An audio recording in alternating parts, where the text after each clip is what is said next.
ഈ ലോകം മുഴുവൻ അറിഞ്ഞിട്ടും എന്റെ മകൾ വിവാഹം കഴിച്ചതും ഭർത്താവിനെ നാട്ടിൽ കൊണ്ടുവന്ന് രഹസ്യമായി പാർപ്പിച്ചതും ഞാൻ മാത്രം അറിഞ്ഞില്ല. നന്നായി. ഒരു മകൾ അച്ഛനോട് ചെയ്യേണ്ടത് തന്നെ നീ ചെയ്തു. ഇനിയും നീ എന്നെ നാണം കെടുത്താനാണോ ഭാവം എന്ന് എനിക്ക് അറിയണം. ഇനി അച്ഛനായിട്ട് ക്രിസ്റ്റയെ കാണാൻ പോകണ്ട. അയാള് പോയി. അതെ, എനിക്ക് വിവാഹം ചെയ്യാൻ കഴിയില്ല എന്ന് പറഞ്ഞ് ഞാൻ അയാളെ തിരിച്ചയച്ചു. നിനക്കെന്താ ഭ്രാന്തുണ്ടോ? നാട്ടുകാരെ കണ്ട് മുഴുവൻ പറയിക്കാൻ ഇടവരുത്തിയിട്ട് അയാളെ പറഞ്ഞയച്ചു വന്നോ? അതെ, എനിക്ക് അയാളുമായി ഒരുമിച്ച് ജീവിക്കാൻ സാധ്യമല്ലെന്ന് മനസ്സിലായി. അല്ല, പോസ്റ്ററും കൊണ്ട് സുരേഷ് നാളെ തന്നെ വരില്ലേ? 2-3 ദിവസം കൂടി കഴിഞ്ഞാൽ പ്രചരണം നിർത്തണം. അവനിപ്പോ ശിവകാശിന്ന് പുറപ്പെട്ടിട്ടുണ്ടാവില്ലേ ദേവു? അല്ല, ഈ സുബ്ബരനോടെ പോയി? രാവിലെ മുതൽ ബുക്ക് സ്റ്റോളും തുറന്നിട്ടില്ലല്ലോ. ഇന്ന് രാവിലെ ചാണ്ടിയുടെ കാറിൽ കയറി പോകുന്നുണ്ടെന്ന് മാവോ പറഞ്ഞു. ചാണ്ടിയുടെ കാറിലോ? എടാ അബ്ദു, അങ്ങനെ കുഴപ്പമുണ്ടായിട്ടുണ്ടാവൂ. ശരിയാ, അവരെങ്ങാനും തല്ലിക്കൊന്നിട്ട് നമ്മുടെ പേര് കെട്ടിവെക്കുമെന്തോ. നീ ആ കരുതാവ് വളച്ചൊന്നും പറയാതെ ഒട്ടിക്ക്.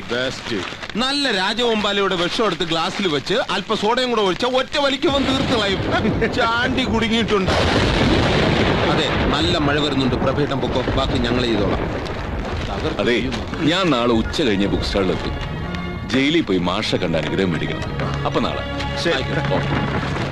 അയ്യോ, മൈദമാവ് ഒത്തിരി മിച്ചം വന്നല്ലോ. ഓ, ഇന്ന് ഇതുകൊണ്ട് പൊറോട്ട അടിച്ച് തിന്നാൻ തന്നെ യോഗം.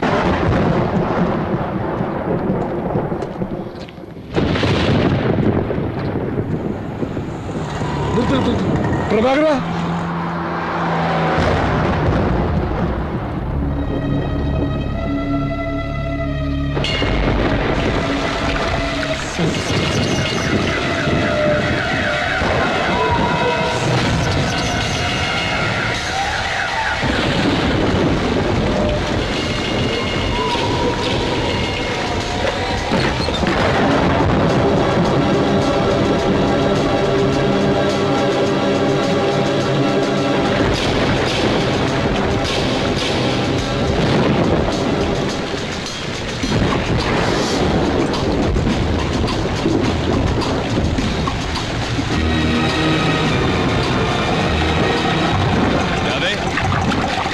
പുറകുവശമായി തുറന്നെടുക്കുകയായിരുന്നു.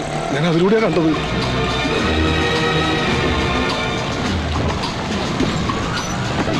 അവിടെയാ. രാധേ,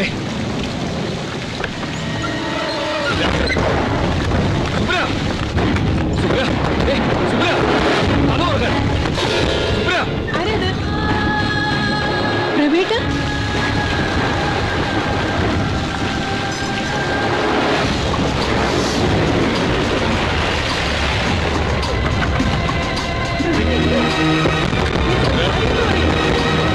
ആ ലൈറ്റം വിട്ടേ സുബ്ര. ഈ വക കാര്യങ്ങൾ നടക്കുമ്പോ ഒരു തെളിച്ചം വേണ്ടേ സുബ്ര?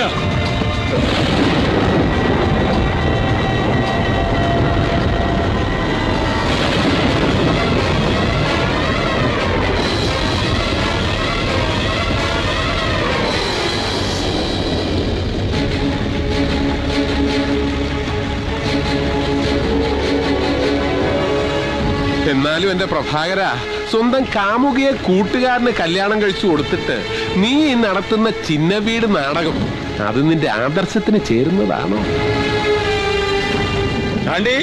അവനെ വിഷമിപ്പിക്കരുത്. എന്നോടുള്ള പ്രതികാരം എന്നോട് തീർക്കണം. അവറാച്ച, ഒന്നും അറിയാത്തൊരു കുടുംബത്തെ തകർക്കരുത്. ഓ ശരിയാ, കാണിച്ചത് പോക്കര് തരാ. വേറെ മാർഗം ഉണ്ടായിരുന്നല്ലോ പ്രഭാകര. നിന്റെ മാനേജർ ഉണ്ടല്ലോ സുബ്രൻ, അവൻ ഇതിന് കൂട്ടു നിൽക്കുമോന്ന് സംശയം ഉണ്ടായിരുന്നു. നല്ല പിടയ്ക്കുന്ന നോട്ട് കണ്ടപ്പോ അവൻ വീണു.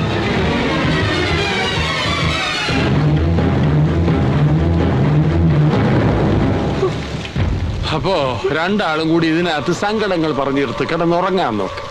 നാളെ ഈ നാട്ടിലെ മുഴുവൻ ജനങ്ങളെയും കാണേണ്ടതല്ലേ. വിശ്രമിക്കേ. വരട്ടെ പ്രഭാര.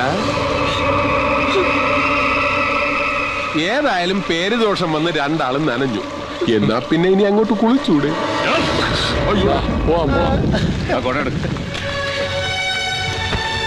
പെണ്ണ് കേസ് കൊടുക്കാൻ ഇളയപ്പനെ വെല്ലാം ഒരാൾ ഇനി ജനിക്കണം.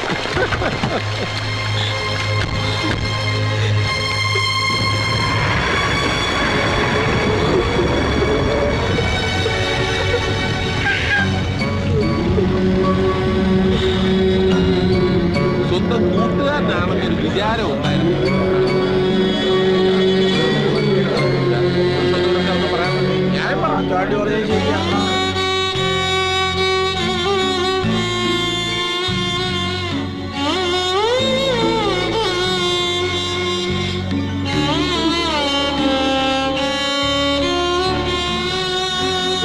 ആളും കൂടി ഇവിടെ. തുടങ്ങിയിട്ട് കുറെ കാലമായൊന്നും സംസാരമാണ്.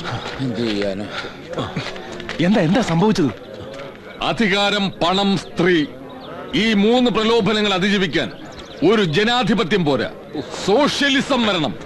സമൂഹം കമ്മ്യൂണുകളാവണം. താനൊന്ന് പോയ എന്താ സംഭവിച്ചത്? നിങ്ങളെ പോലുള്ള 7ാം കൂലികളല്ലാതെ ആരെങ്കിലും അവന് സിന്ദാബാദ് വിളിച്ച് നടക്കോ? പെങ്ങളെ പോലെയാണെന്ന് പറഞ്ഞൊരു പാവം പെണ്ണിനെ കെട്ടിച്ചു കൊടുത്തിട്ട് പ്രഭേട്ടനെ കുറിച്ച് അനാവശ്യം പറഞ്ഞാലുണ്ടല്ലോ. ഇവിടെ കൂടി നിൽക്കുന്ന ഈ ജനം മുഴുവൻ അവന്റെ അനാവശ്യം കണ്ടതാ. വേണമെങ്കിൽ ചോദിച്ചു നോക്ക്. ഇതിലെന്തോ ചതിയുണ്ട്. പ്രവേട്ടൻ എന്താ പറയാനുള്ളതെന്ന് കേക്കട്ടെ. വാടാ. നിക്ക്. ഇനി ഈ വാതിൽ തുറക്കാൻ ഒരാൾക്കേ അവകാശമുള്ളൂ, ഉടമസ്ഥൻ സുരേഷിന്. ശിവകാശിയിൽ നിന്നും സ്ഥാനാർത്ഥി PK പ്രഭാകരന്റെ വർണ്ണ ചിത്രവുമായി അവൻ ഇപ്പോഴിങ്ങെത്തും. എന്നിട്ട് തുറക്കാം. എന്റെ പൊന്നു ചാണ്ടി, വെറുതെ അവനെ കൂടെ അറിയിച്ചിട്ട് നീ പിന്നെ അറിയിക്കാണ്ട് പറ്റുമോ? വഴിയിലൂടെ നടന്നു പോകുമ്പോ ആൾക്കാർ അവനെ നോക്കി കളിയാക്കില്ലേ? നീ അടക്കം ഉള്ളിച്ചിരിക്കും. ആദർശവാൻ പ്രഭാകരന്റെ തനി സ്വരൂപം അവനും കൂടി അറിയട്ടടാ. ആളെത്തിയല്ലോ.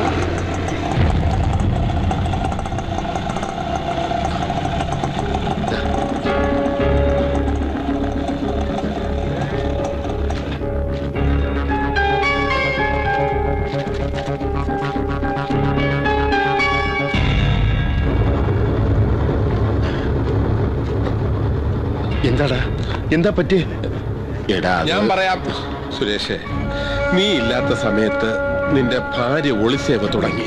നാട്ടുകാരത് കയ്യോടെ പിടിച്ചിരിക്കുക. അനാവശ്യം പറഞ്ഞല്ലോ. എന്റെ അല്ല, അവന്റെ കുത്തിനെ ഏർപ്പിടിക്കുക. സ്വന്തം കാമുകയെ നിനക്ക് കെട്ടിച്ചെന്ന പന്ന പ്രഭാകരന്റെ താക്കോല് പോയി തുറന്നു നോക്ക്. ആദ്യം കണ്ടുപിടിച്ചത് ഞങ്ങളല്ല, അവന്റെ ആത്മമിത്ര സുബ്രനാ. നിൽക്കുന്നു, സത്യമാണെന്ന് ചോദിക്ക.